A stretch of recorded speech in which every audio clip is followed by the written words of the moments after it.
Welcome to Transformative Principal Episode 14. I am Jethro Jones, your host, and I'm excited for the second part of this interview with Sharyle Karren. I think you are really going to love it. Sharyle, once again, is a fantastic principal who's been doing a lot of things with her community, and in this episode we learn about how she went to Africa and Peru and had great experiences with her students and being involved in that, and also how she teamed up with the Apa Sherpa Foundation and Healthy Draper to support Apa Sherpa on his 15th or 16th hike up Mount Everest. So, very exciting and a great episode. I hope you enjoy it. I'd also like to talk about our sponsor for this episode, SaneBox.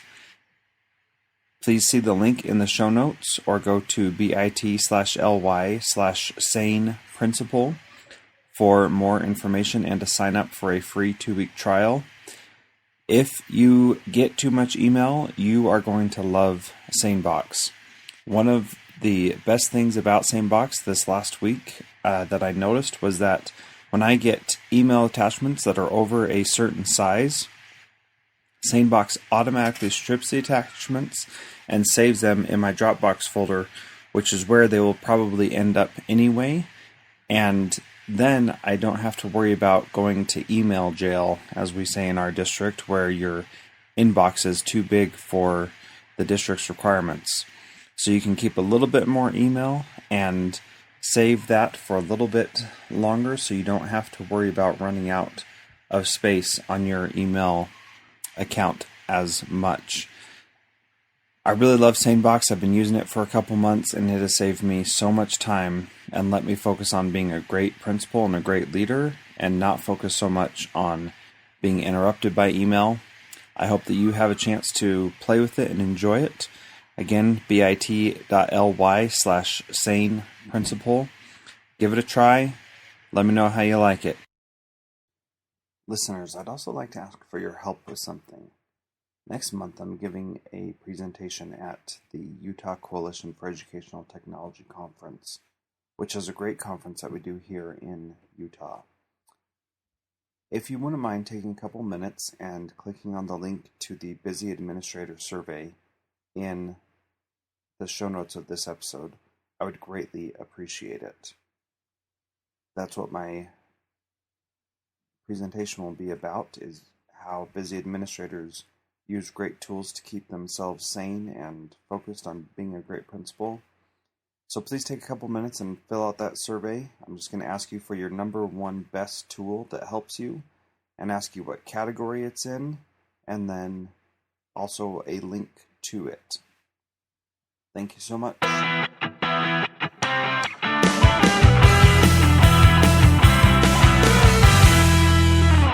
But we still have, demographics. We have a trailer court. Mm-hmm. We have huge subsidized housing apartments. Mm-hmm. And so, so we have some variety in our demographics. But the really nice thing about it is that the kids that live in these houses that you saw when you drove into the school, those families are very, very kind and very compassionate. We had about 7 families that really needed help at Christmas time. Mm-hmm.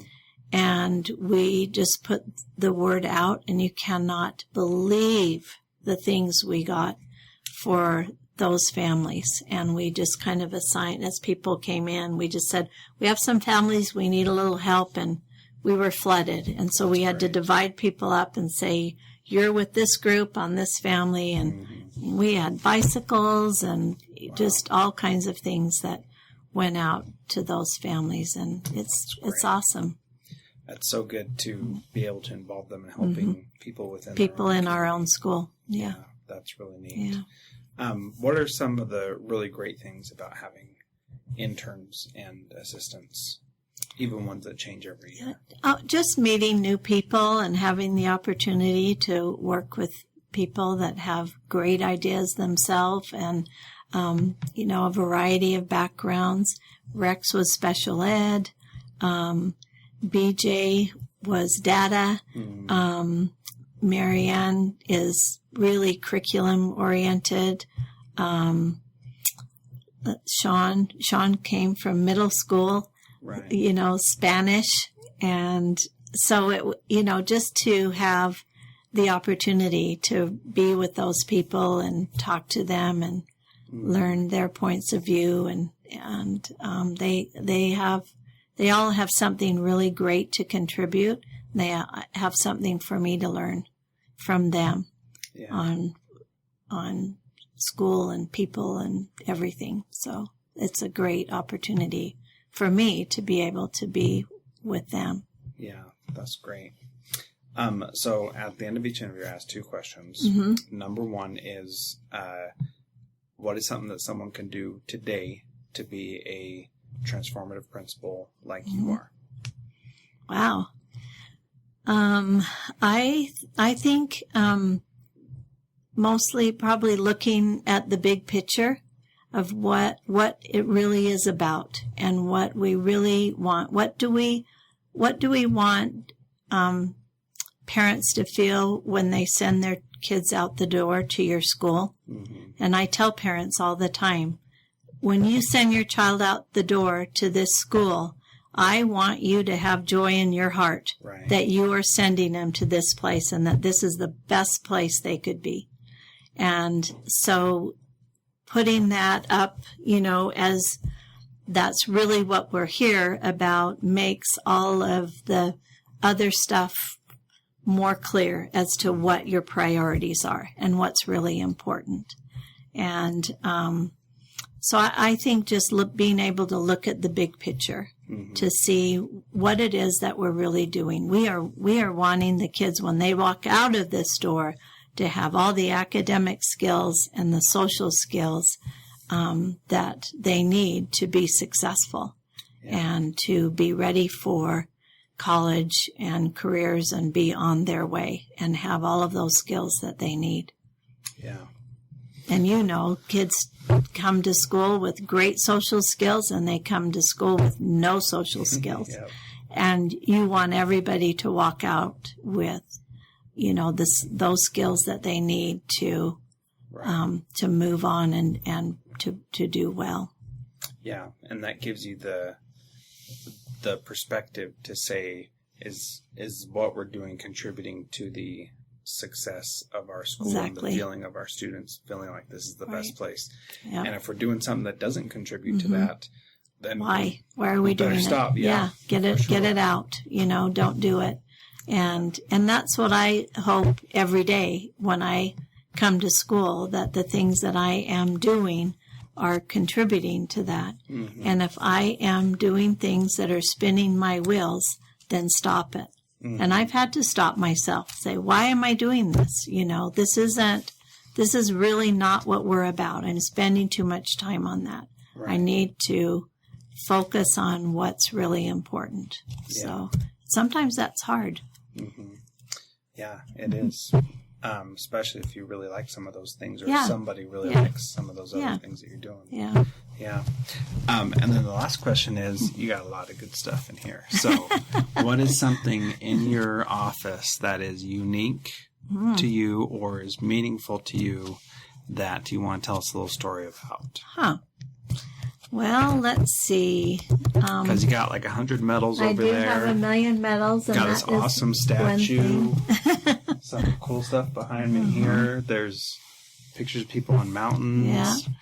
Well, so let's look at these pictures over here. This is a picture of now I've forgotten his name, that hiked Mount Everest.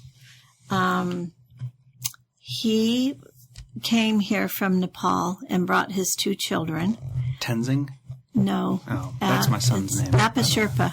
Apa Sherpa. Okay. Knew it'd come to me in a minute. There's another one here in Utah. Tenzing. I don't remember his last name, but Tenzing Norgay was the guy who climbed Mount Everest and helped Edmund Hillary get up.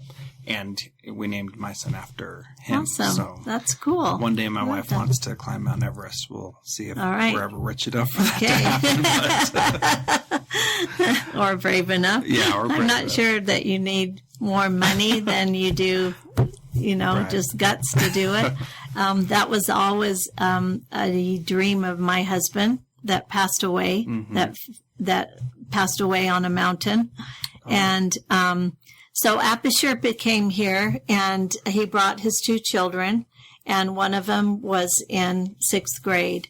And so we kind of did a little partnership with him, and he came and talked. I had him come and talk to the kids about what he did.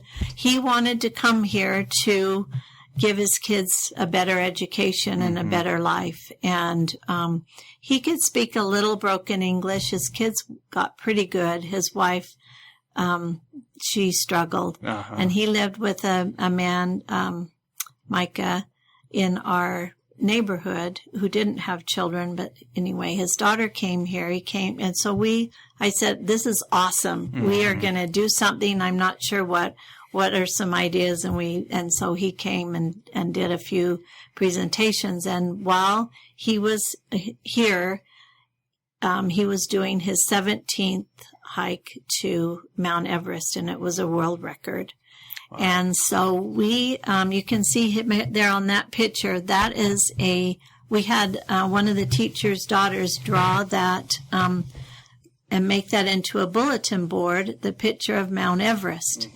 And then we made little tiny people and put the teachers' heads on them. And then we counted. We teamed up with Healthy Draper, and Healthy Draper bought a pedometer for every student in the school. Wow! And then we tracked how much we walked, and so Micah set up and that hits him in the plaid shirt. He set up a blog on the base camp of Mount Everest. And he blogged to us every day how far they went, and we figured out how many steps that was.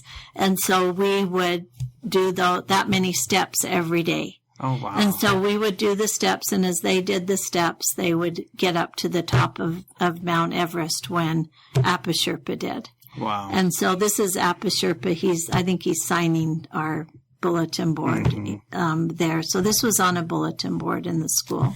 Wow. So that was one of the things that we teamed up with Healthy Draper, and then we did that with Apa Sherpa, and it was a fun thing. And so everybody was counting all of their steps with their pedometers, so cool. And we were recording it, and that was a really fun activity.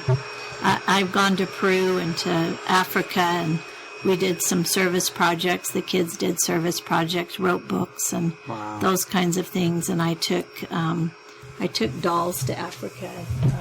The kids wrote books. When I went to Peru, they wrote these books, and we had 30 parents translate for us. And so they would write the book. And so on one, so you can see on this one, at the top is in Spanish, and in the bottom is in English. So the kids wrote the English part, and then we had 30 parents that worked on doing the translations, and then we made these into books. Wow. And I took them to Peru, to a school in Peru. How cool is that? Yeah, it was fun. Yeah, we've done a bunch of things like that with other countries. So, yeah. So when you have opportunities to travel, then you make it something that your whole school is involved in, and they get to experience as well. Yeah. Even if vicariously, that's pretty cool. We've had some really heart-rendering experiences with, the first year I was here, I went to Africa, and the parents said, well, we want to be involved in that. What does that look like to you? And they said, we don't know, but you better figure it out, because we want to be involved in your service project. I went for 3 months to Africa, and they said, we want to be involved in that. So I talked to the people that I was doing the service with, and the kids made dolls. And I had a dad that owned a T-shirt company and made T-shirts, and I asked him if he would buy the T-shirt, black T-shirt material, and let us buy it at his cost? And he said, no, I will donate it to you. And if you'll give me the pattern, I will cut them out for you and have them all ready. And then we had moms that sewed them. And the kids, I think we had about 30 moms that sewed the dolls. We had 750 dolls that year. And we had moms that sewed them and left a little opening.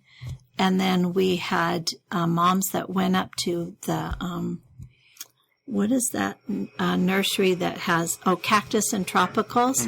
And I didn't know this. When they send cactus and tropical plants, they pack them in batting so they won't be ruined. So they went up there and asked them if they could have all of their batting. And pick all the little cactus points out. I don't know. So they went and got their batting, and we used that to stuff all of the dolls. And then we asked parents to donate like buttons and yarn and stuff so they could make hair. So the kids made hair and they made their clothes and dresses. And then some of them drew hearts on them and said, from my heart to your heart, that kind of stuff. And we had, assemblies where we had people come and talk about where they were going and that these children had no toys. They had nothing. And it, and then we had each class come down and put their dolls in a basket with their name on it. Seriously, some of the kids were kissing the dolls and crying and putting them in the baskets. I mean, it was just the most touching experience to see that. And so that was my first year here, and I thought, wow, I'm not going to be able to go anywhere without. How are you going to build on that, right? Yeah, exactly. And I went to Peru, and I was telling the PTA, I'm trying to find a school that I can, get to with, and I've had, I talked to the director of education in Peru, and we're trying to connect, and he gave me a school, but I felt like it had too much money, it wasn't really what I wanted. And anyway, we're having this big discussion, and so the PTA meeting was over, and the lady that was sitting next to me said, I'm from Peru. I'm like, what? Are you kidding me? I said, awesome. Do you want to come? She goes, no, I don't want to be anywhere involved in your project. I have too many things, but I will give you the name of my aunt, and her children go to this school, and it's way out in the sticks. They've probably never seen a white person before. Wow. And you could talk to her. And I said, wow, really? Do you sure you don't want to come with me? And I talked to her for a long time. She said, absolutely not. Nope. Here's the thing. You do it. So I went home, and the next day, maybe 2 days later, she called me and she said, I have to go to Peru. I can't. It won't leave me. I have to go. So I'm going to Peru. Wow. I'm like, yeah. And so her and I, Sasha Johnson, and I just, organized the whole thing. And she organized the parents to do the books and contacted the school and made arrangements. We went and did the service project. They did more for us. Seriously, I was embarrassed when I got there because they had this huge production, and it was all outside on this concrete, and they had costumes and dancing and singing. And I was like, wait, we're supposed to come and serve you, and you're just giving us this big, thing. It lasted like 3 hours, and they made me dance, and they got me, it was just unbelievably overwhelming. In fact, they still laugh. They said, you were just sitting there in a daze, like you had no idea what to do. And I didn't, because I thought I was coming to serve them, and really they served us. And we did go in the classrooms and read and give some lessons and give them their books and that. But it was just such a drop in the bucket to what they did for us. It was amazing. That is amazing. So I've had some really amazing experiences with the community, and the owner of Nitro Circus. His kids go to our school, so we've had some Nitro Circus adventures. That's and cool. things like that. Yeah. So awesome. we've had some. I've just had some amazing experiences being a principal, and it's a job I love. And so I said that was my last question, but now I have another one. Okay. How do you establish these relationships where you can ask for things and where you know about things that people can do? Is that going back to your community building? Yeah, I think it goes back to the community building, and I think that if people see a purpose and a passion, they're ready to get on your boat, and I'll go to the PTA or to the school community council and say, I have this great idea, and this is what I see that we want to do, and it will be so cool, and convince them that it's the greatest thing. And then I say, so now this is what we need. All these things and this amount of money. One time we did a thing with BYU where, we teamed up with a dance instructor, and I think she was the department chair, and she came and connected our Meet the Masters art with dance. And so every single class picked a master, and she put that together with some music, and then the kids created a dance, their own dance that had to do with, and also tied in their curriculum. So it had a curriculum tie, an art tie, and a music tie, and they created the dance. And so I, talked to my school community council and said, this is what we need for it. And they're so excited. And it was just an amazing experience. Wow. And we did that and pulled it off. And it was so amazing that I'm not sure all the parents got to see it. We had so many people. We had this great idea for rotation, and people wouldn't leave when their children were done. And so, that was one of the drawbacks, but it was, so I think that if you have a passion for something, you have an idea and a passion for it and a vision as to how it can be completed, that people get on the bandwagon with it, and they know that you have their children's best interest in mind, and they're like, yeah, she's got great ideas. Let's follow her. I'm going to help her. And then they get their friends, and pretty soon you have this whole group of people that are ready to move it. Yeah. So, but I think you have to have that passion and that vision of something, and I'm always thinking up something to do. Right. And you got to be able to sell that. Yes, you do. You have to sell it with the parents. You have to relate it to them. What is this going to do to make your child a better person? What are some things that your child is really going to get out of that? And if parents see that there's something that their child is going to benefit from that, they're right for it. Yeah. I've gotten my parents to do amazing things for us, and we have talented parents, and they can do lots of things, and so I don't let them sit around. Well, Sharyle, thank you so much for your time today. Thank you. And I have learned a ton, and I'm way more excited about being a principal than I think I have. You'll be a great principal. So. You'll be a great principal. Thank you.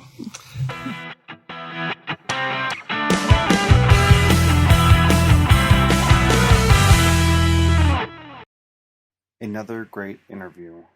I'm really grateful that I had the opportunity to talk with Sharyle Karren. She is an amazing principal, and she's taught me a lot in my career here. After finishing this episode, I'd love it if you would tell your friends about it. Please share on Twitter and Facebook. Please follow me on Twitter at Jethro Jones. You can also follow Sharyle Karren on Twitter at Sharyle Karren. SharyleKarren. And please make sure you share this with your other principal friends and let them know how much of a help it has been to you. And I would also like to thank our sponsor, this is the Transformative Principal Podcast. And I'd like to thank our sponsor, SaneBox, for helping us out. I hope it can help you out as well. Also, if you have a minute, please take the Busy Administrator survey in the show notes. Thank you.